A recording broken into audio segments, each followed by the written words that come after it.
बस को 1,22,000 टंका जरिमाना। परमिट कि इन्शुरांस न थाई भी क्रीड़ा विभाग रे चलुथिला एही बस। ज्योति बस को एही फाइन करिसंती परिवहन अधिकारी। ए बस ना फिटनेस थिला ना परमिट थिला कि इन्शुरांस कि टैक्स मध्य नथिला।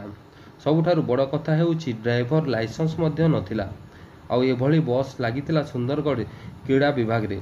सुंदरगढ़ क्रीड़ा छात्रावास रे थिवा क्रीड़ाविदुंक पई स्कूल बस बदल रे एही बस को व्यवहार करुथिला विभाग। हेले क्रीड़ाविद मानंकु विद्यालय को नहीं जाउथुवा एही बस को लंबा फाइन काटिछि परिवहन विभाग। सबुठारु बड़ कथा हेउछि क्रीड़ा विभाग बिना लाइसेंस थिवा ड्राइवर हाथ रे एही क्रीड़ाविद मानंकु किभली टेकी देइथिला ताहा एबे बड़ प्रश्नवाची सृष्टि हेछि। एने परिवहन विभाग की क्रीड़ा विभाग केही मुह खोलु नाहंती। सुंदरगढ़ कुत्रारू राजेश साहू रिपोर्ट, संवाद एक्सप्रेस।